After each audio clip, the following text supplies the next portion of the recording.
చేస్తూ ఉంటారు. ఎప్పుడు ఏదో వస్తువును పట్టుకుంటూ ఉంటారు. ఆ వస్తువులతో పాటు మరెన్నో జెమ్స్, బ్యాక్టీరియా, దుమ్ము, మట్టి, ఫంగస్ ఇంకా ఇలా ఎన్నో. కానీ ఇప్పుడు కాదు, మనకి ఉంది ఫ్రెష్ టచ్ ఫ్లోర్ క్లీనర్.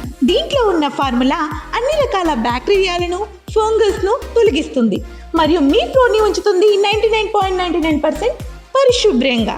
కేవలం 3 మూతల ఫ్లోర్ క్లీనర్ని బకెట్ నీళ్ళల్లో కలిపేయండి. శుభ్రంగా మీ గదిని తుడిచేయండి.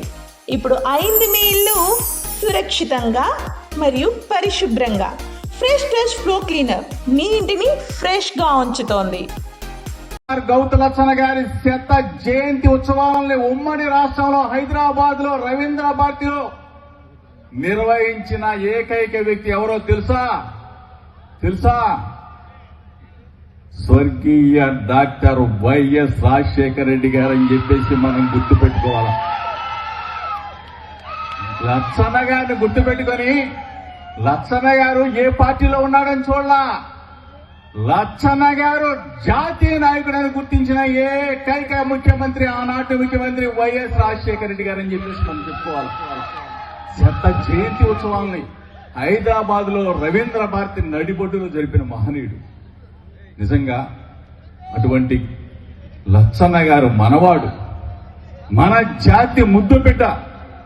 ఆయన మన జాతికే ముద్దుబిడ్డ కాదు, అందరూ రాజకీయ నాయకులు, అందరూ పార్టీల వాళ్ళు, ప్రతి ఒక్కళ్ళు కూడా లచ్చన్న గారు మావాడే అని అనుకుంటాడు.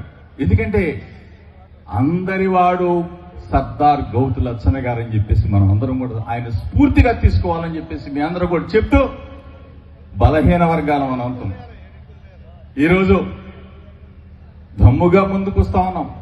ఈ పరిస్థితుల్లో నేను ఒక పార్టీ నాయకుడిగా ఉన్నా సరే మీ అందరికీ కూడా ఒకటే చెప్తా, బలహీన వర్గాల ప్రజలు, బలహీన వర్గాలకు చెందిన మన వ్యక్తులు లేదా మన కులస్తులు ఎప్పుడైనా ఎక్కడైనా ఏ ఎన్నికల్లో అయినా కానీ నిలబడితే చేయి అందించం కానీ వెనక నుంచి మాత్రం వెన్నుపోటు పొడవద్దు. ఏ పార్టీలో ఉన్న ఆ వ్యక్తిని గెలిపించాల్సిందే అని చెప్పేసి మీ అందరికీ కూడా మనవి చేస్తా ఉన్నాం. ఎందుకంటే చాలా మంది వాడి పేపర్లో రాసుకుంటారు. అయినా సరే నేను చిన్నప్పటి నుంచి కూడా నా వాదం బీసీ వాదం, మనం గర్జించేది కూడా ఇదే. బీసీలు కానీ, ఎస్సీలు కానీ, ఎస్టీలు కానీ, మైనార్టీలు కానీ వాళ్ళకి చెయ్యినందించి వాళ్ళకి ముందుకు తీసుకెళ్లాలి. మన బీసీ వ్యక్తులు, మన కుల వ్యక్తులు ఎవరైనా కానీ ఎక్కడైనా నిలబడితే తప్పనిసరిగా చెయ్యినందించండి, గెలిపించండి. ఆ సీట్లో కూర్చోటి పెట్టాల్సిన బాధ్యత కూడా ఇదే మనకి సర్దార్ గౌతు లచ్చన్న గారు నేర్పిన పాఠం అని చెప్పేసి మీ అందరూ కూడా తెలుసుకోవాలా. ఇది మనం గుర్తించమని చెప్తూ ఈరోజు సోదరి శిరీషమ్మ ఎన్నో పోరాటాలు చేశారు.